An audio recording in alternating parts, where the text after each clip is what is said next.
Ce journal vous est offert par Afriland First Bank.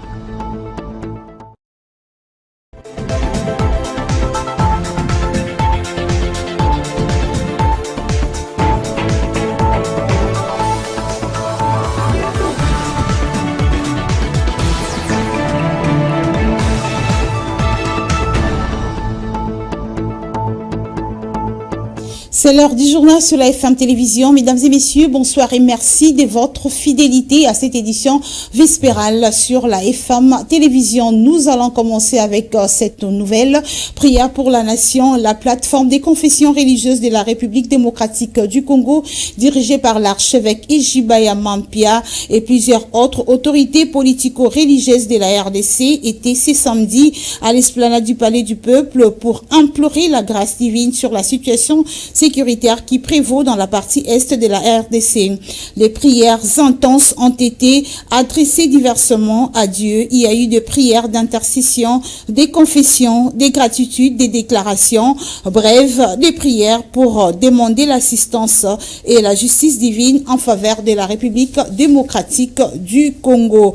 Une forte représentation des fidèles de la confession religieuse des églises autochtones traditionnelles Bangunza PVA Longo et de son représentant légal et chef spirituel, l'ambassadeur Mangelesi Lubasa, était visible dans cette foule venue pour la cause commune, la paix en République démocratique du Congo.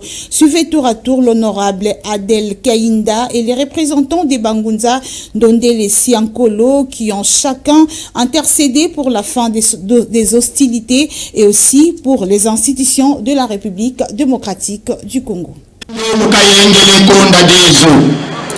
Kinuangani mwanda kuombo mvanga sandra masemeto yala vitata tata kimbangu ibeno lukivana tata mukuma kia sikula lutra kitonga mtene bonke sadike kesaje ngetimbeni sababu tata bakoti sanga mvanga ni muze institution zetu babombe ni na tata wangela ya chef de l'État kakalamu katika cabinet ya chef de l'État, kakalamu gouvernement, Assemblée nationale, au Sénat, kakalamu notre FARDC, vous la police, notre service intelligence, notre gouvernement provincial, vamos Assemblée provinciale, babotata bavuvanga bambi, babotata bena notre institution d'appui à la démocratie, Et de son côté, la première ministre Judith Suminwa a, au cours de cette prière pour la nation,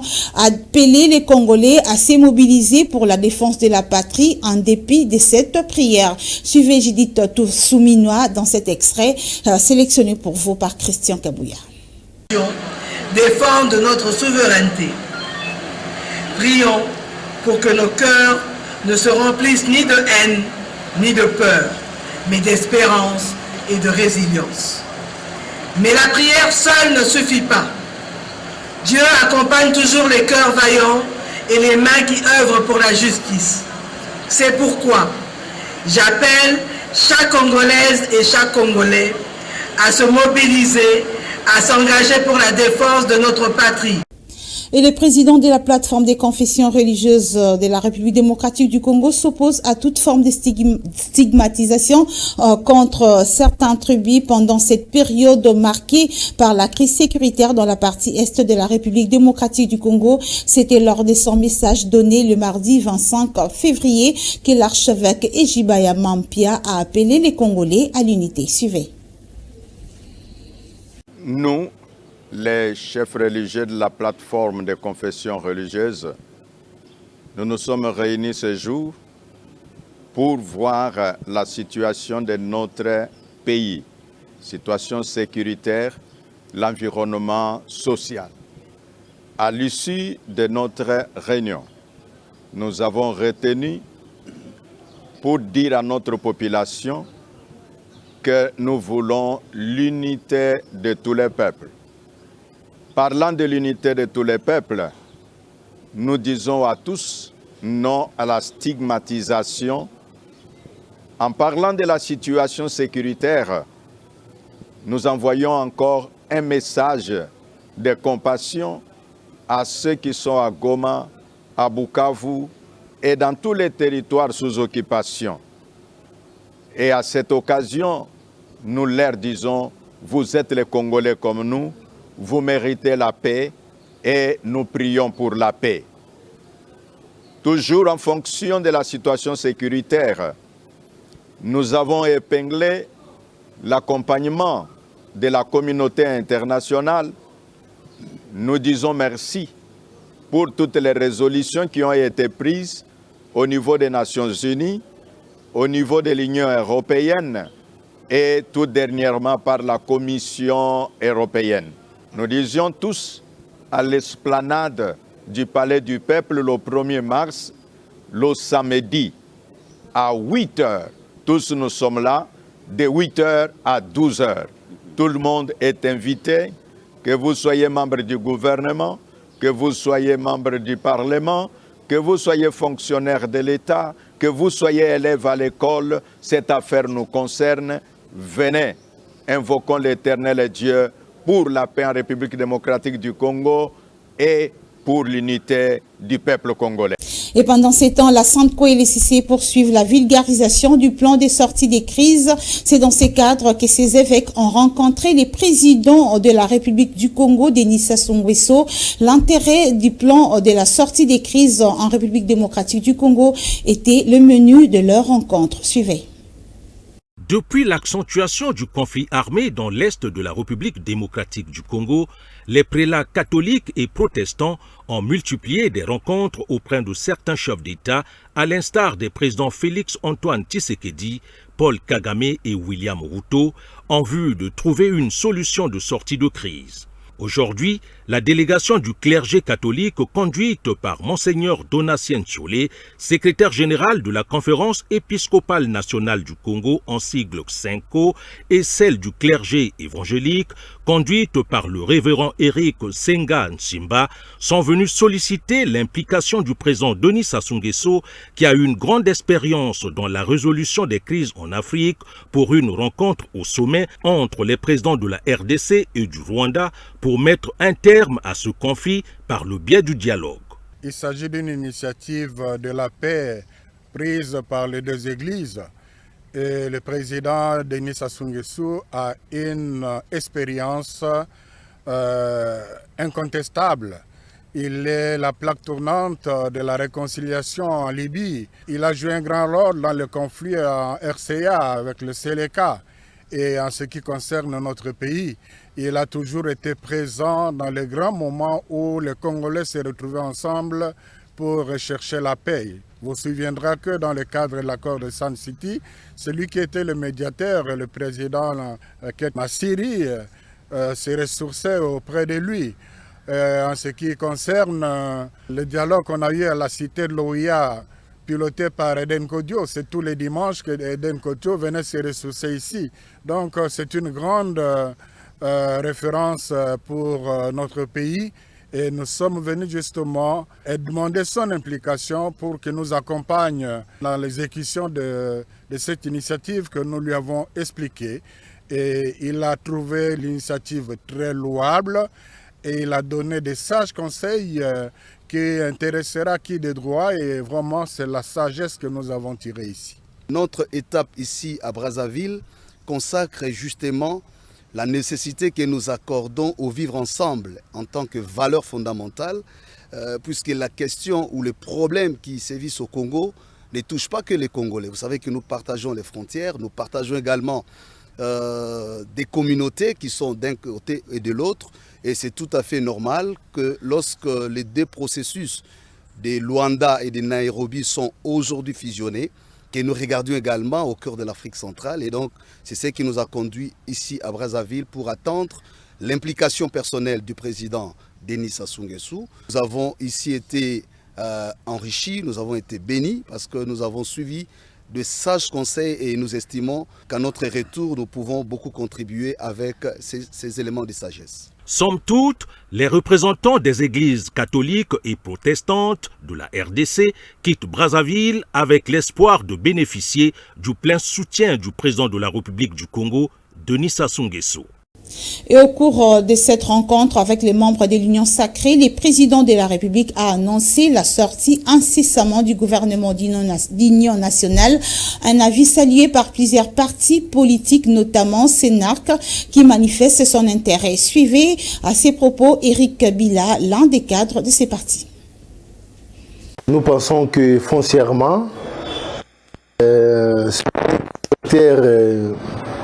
ou bien révélatrice des soucis profonds du chef de l'État de voir les Congolais être unis autour de la patrie.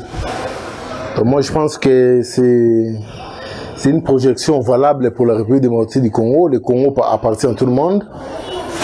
Et je suis convaincu que le chef tient à la cohésion nationale des Congolais autour de la patrie, autour de la nation, qui en fait est la personnification de notre État congolais.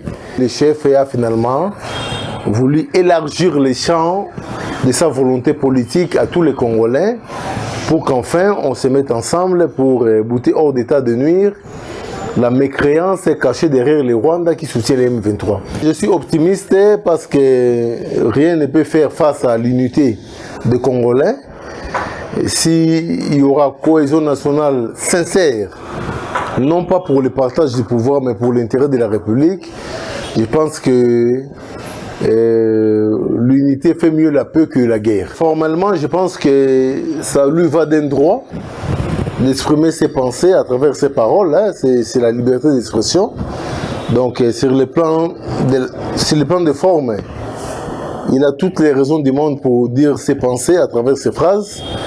Mais sur le plan de fond, je pense que s'il faut analytiquement comparer sa gestion à celui de notre président actuel, Félix Antoine Tshisekedi Tshilombo, cela partirait d'une analyse, des analyses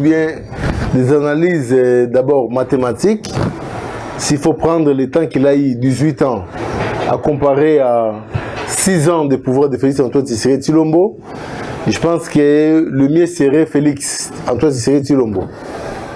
On va changer de chapitre pour vous dire qu'en visite des travailleurs en République démocratique du Congo, le procureur de la CPI, Karim Kam, a promis d'enquêter sur les atrocités dans la partie est de la RDC. C'était lors d'une séance de travail qu'il a eu le mercredi à Hilton Hotel avec le président de la CNDH, Paul Sampou Moukoulou. Suivez les comptes rendus avec le président de cette institution d'appui à la démocratie. Suivez. Ces assises valent la peine d'être tenues en ces moments où la situation sécuritaire à l'est de la République démocratique du Congo inquiète au plus haut point, vu la recrudescence des cas de violation des droits de l'homme. Selon le président de la CNDH, Paul Sampou Moukoulou, les attentes sont multiples, vu l'implication des différentes institutions des droits de l'homme étrangères et de la SADC et l'EAC. Ce que nous attendons de cette rencontre, c'est les acteurs de la SADC se sont déployés dans plus ou moins 10 jours seulement pour venir partager avec nous leur sympathie, compassion et comprendre davantage pour qu'ils aillent, ces institutions aussi, qu'elles aillent aussi rapporter à leur pays ce qui se passe réellement à l'est du pays où pratiquement le massacre de la population que l'on pourra qualifier d'ici là d'un véritable génocide du peuple congolais dont le Rwanda se rend coupable au niveau de la classe politique de ce pays. Bien sûr, nous aurions aimé être avec nous ici, avec notre collègue de la CNDH du Rwanda, mais vous comprenez qu'ils ne pouvaient pas, parce que chez eux, ce n'est pas, on ne badine pas avec le monsieur qui est à la tête de ce pays. La représentante du Bureau conjoint des Nations Unies pour les droits de l'homme a salué les efforts consentis pour la réalisation des assises qui visent à contribuer pour le retour de la paix en RDC.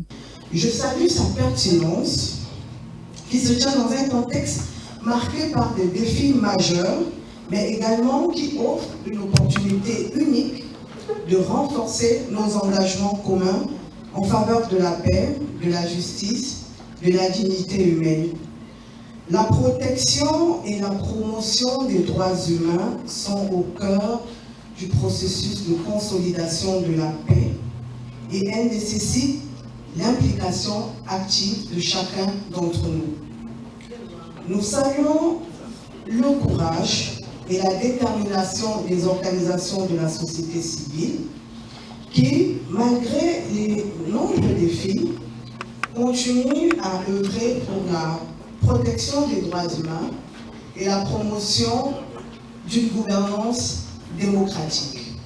Le vice-premier ministre, ministre de l'Intérieur, Jacques Manchabani, a au nom de la première ministre exhorté les représentants de l'IDNH et différents participants à cet atelier à s'imprégner pour le retour de la paix en République démocratique du Congo, étant donné que la situation devient de plus en plus dégradante. J'exhorte donc les représentants des INDH, des pays de la SADC et de l'EAC et d'autres de donner le meilleur d'eux-mêmes afin de contribuer aux stratégies du retour effectif de la paix et au respect de la dignité humaine en République démocratique du Congo. Je ne saurais terminer cette allocution sans remercier les pays membres de la SADC et de l'EAC pour leur effort inlassable dans la quête de solutions pacifiques afin que la paix revienne définitivement à l'est de la République démocratique du Congo. Ces assises, en cette première journée, se sont poursuivies avec les différents thèmes abordés au cours des travaux d'atelier, dont le rôle et mandat des institutions nationales des droits de l'homme selon les principes de Paris, les trames d'un génocide silencieux et pernicieux, l'analyse des différents accords signés par la RDC sous l'angle du droit international, conséquences, défis et perspectives, le rôle des médias dans le processus de retour de la paix à l'est de la République démocratique du Congo, l'organisation du contentieux international de la CNDH RDC, protection des droits de l'homme par les gouvernements et enfin l'approche multidimensionnelle du processus de retour de la paix, meilleures pratiques et défis, une partage d'expériences et contributions des institutions nationales des droits de l'homme conduites par les réseaux des institutions nationales des droits de l'homme, dont celle de la Zambie, du Zimbabwe et enfin celui du Madagascar. Et puis les institutions nationales des droits de l'homme, membres de la SADC et de l'EAC et autres membres de la société civile de la République démocratique du Congo ont appelé à l'arrêt des hostilités et des violations des droits de l'homme. L'une des recommandations parmi celles conclues à l'issue de la clôture de l'atelier régional tenu à Pullman, hôtel sanctionné par un communiqué final. Suivez. Une prise de contact dans le cadre de la collaboration entre les institutions, les instances internationales de promotion et protection des droits de l'homme, comme la CPI, la Cour pénale internationale, et la Commission nationale des droits de l'homme. Prise de contact et même séance de travail sur l'horreur que les populations civiles de la RDC à l'est du pays, notamment dans les provinces de Nord et Sud Kivu, et ont vécu, ont subi à travers les attaques, l'agression des forces de la défense, si vous voulez, rwandaise, et avec d'autres acteurs qui se disent que l'on appelle le supplétif du Rwanda, le M23 et l'Alliance du fleuve Congo, AFC. Séance de travail parce que la Cour pénale internationale va enquêter sur cette triste situation de massacre des populations et de toutes les violations des droits de l'homme qui rentrent dans le champ de compétences de la Cour pénale internationale. La CNDH est une institution importante qui va certainement aider cette instance judiciaire internationale à faire bien son travail. Nous avons échangé et les équipes vont venir et nous allons continuer cette collaboration et pour que justice soit faite.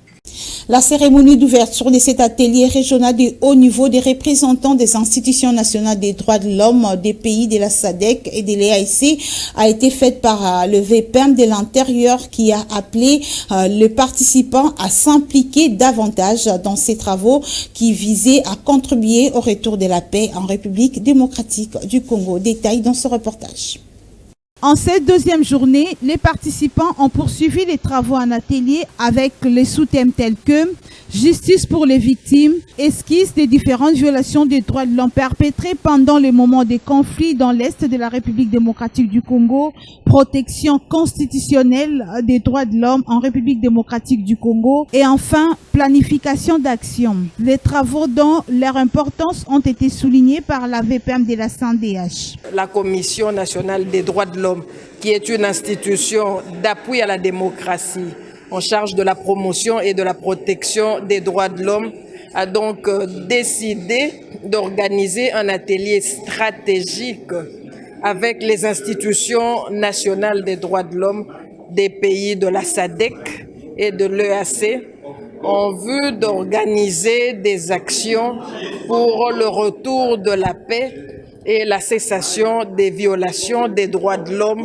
que la RDC est en train de vivre à chaque minute, à chaque instant. Et à l'issue de ces travaux en atelier sur la contribution pour la paix dans la partie est de la RDC, un communiqué final sanctionnant la fin de travaux a été lu par le commissaire national Jean-Richard Tshibanda Ndumba, chargé des droits politiques et civils de la CNDH RDC, au nom de tous les participants. Au cours de cet atelier, les INDH, les États de la SADC et de l'EAC ont exprimé leur solidarité à la population de la RDC victime de graves violations des droits humains. Parmi les recommandations, notons l'arrêt immédiat des hostilités et des violations des droits de l'homme, la collaboration étroite des parties prenantes pour contribuer au retour de la paix dans la partie est de la RDC, le soutien aux efforts visant à mettre les auteurs de crimes et violations des droits humains devant leurs responsabilités. Et bien avant, le président de la CNDH, Paul Sapoumoukulu, a clôturé ses assises tout en saluant la participation des institutions nationales des droits de l'homme, membres de la SADC et de l'EAC, mais également les membres de la société civile pour les efforts consentis à l'issue de ces travaux pour contribuer au retour de la paix dans l'Est de la République démocratique du Congo. Que cet atelier a été organisé sur demande des conseils des institutions sœurs des pays membres de la SADC. Nous les remercions du souci qui les a animés et de comprendre, pour venir et comprendre les contours de ce qui nous arrive dans la partie est de notre pays.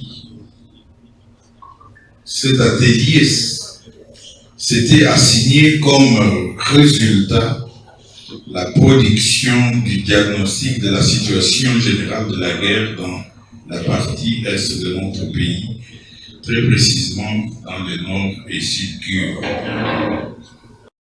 Parmi les institutions des droits de l'homme, membres de la SADC et l'EAC, nous avons noté celle du Madagascar, de la Zambie et celle du Zimbabwe. Unité et solidarité pour Ilebo, voilà les messages forts véhiculés par les comités de pilotage des Bitabintu, Rwanda, Bachilele, vivant à Kinshasa. C'était au cours de la cérémonie d'échange de vœux organisée ce samedi dans la salle Miséricorde à Massina. Reportage.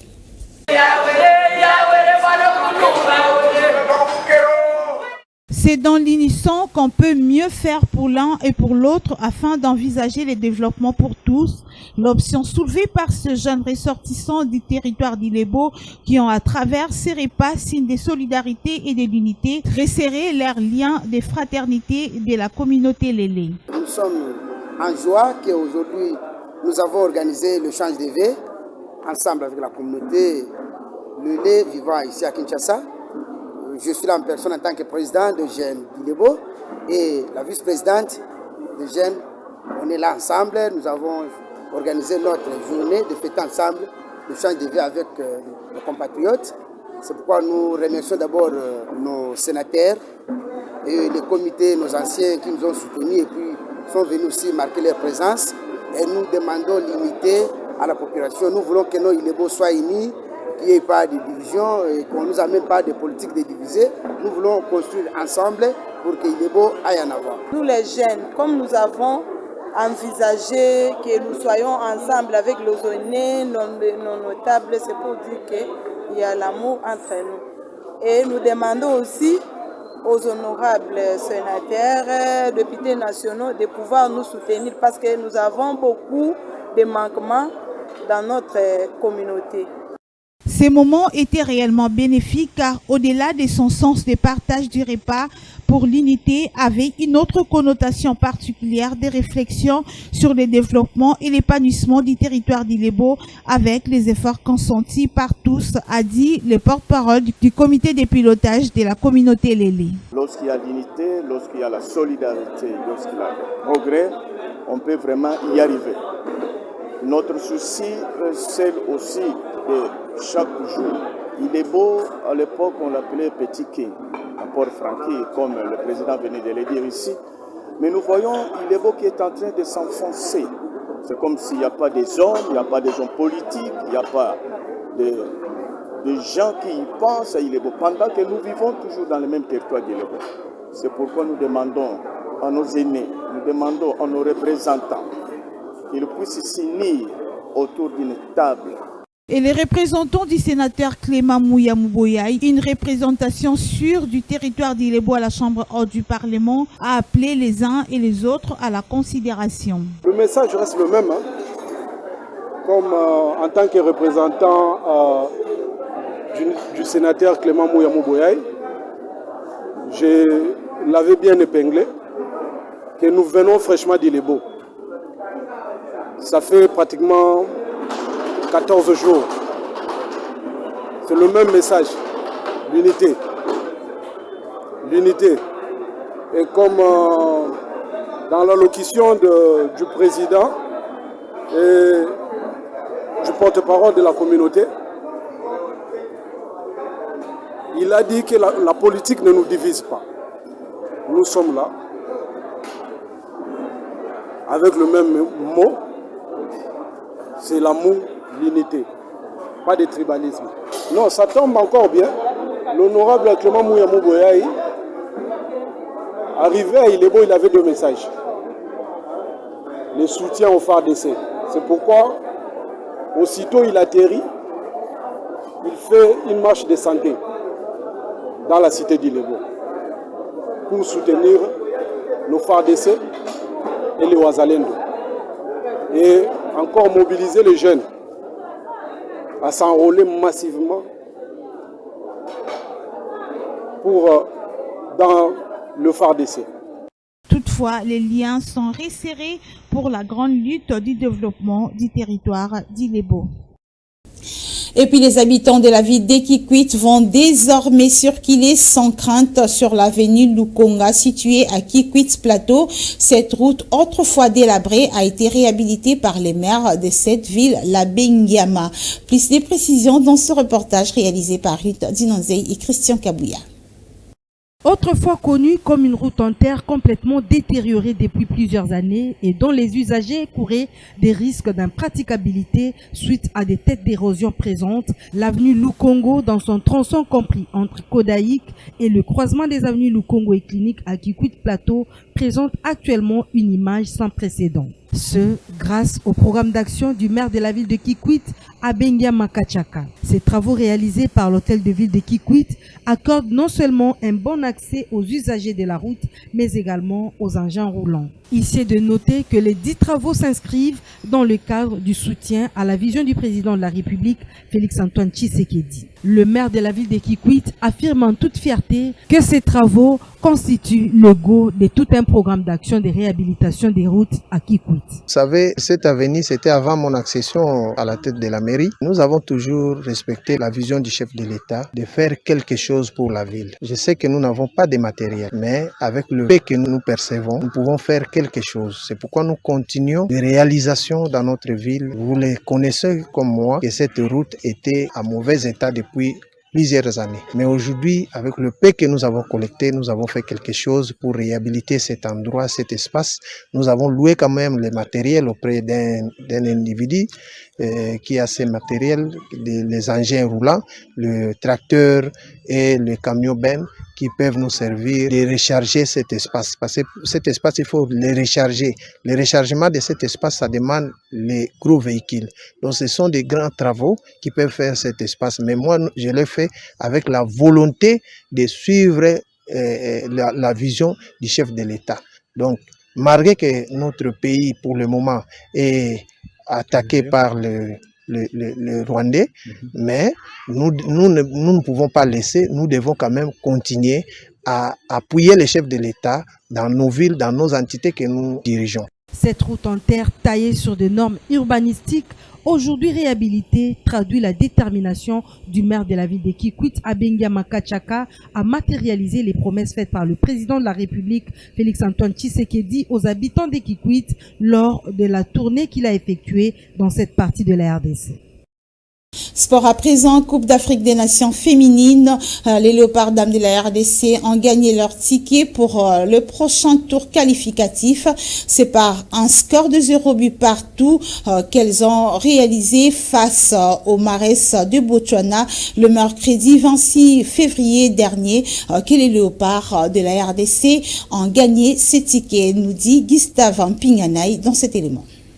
Après leur victoire en match aller par 2-0 à Gaborone, les Léopards dames de la République démocratique du Congo ont joué favorite le match retour le mercredi 26 février 2025. Qu'à cela ne tienne, elles ont éprouvé des difficultés énormes à matérialiser leurs occasions. Malgré une domination territoriale, il faut signaler que l'équipe manquait d'efficacité offensive, avec notamment un pénalty raté par Marlène Cassage à l'heure de jeu. Sans oublier l'occasion en or gâchée par la milieu du football club féminin Mazembe, qui a tiré au-dessus de la barre transversale à la 55e minute. Notons qu'au second tour, les Léopards dames de la République démocratique du Congo croiseront les bottines avec les Sud-Africaines en octobre prochain pour une place en phase finale de la CAN féminine 2026.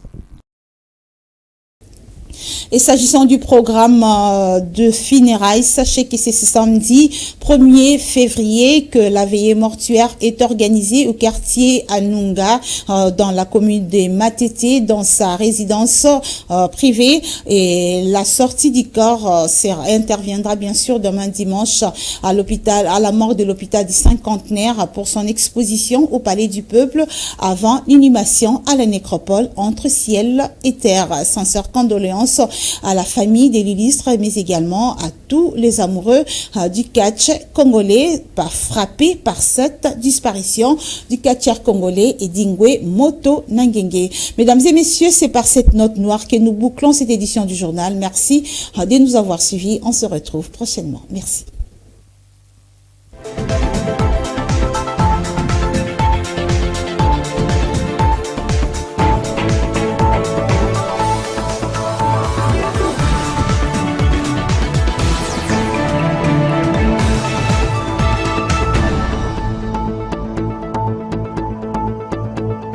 Ce journal vous a été offert par Afriland First Bank.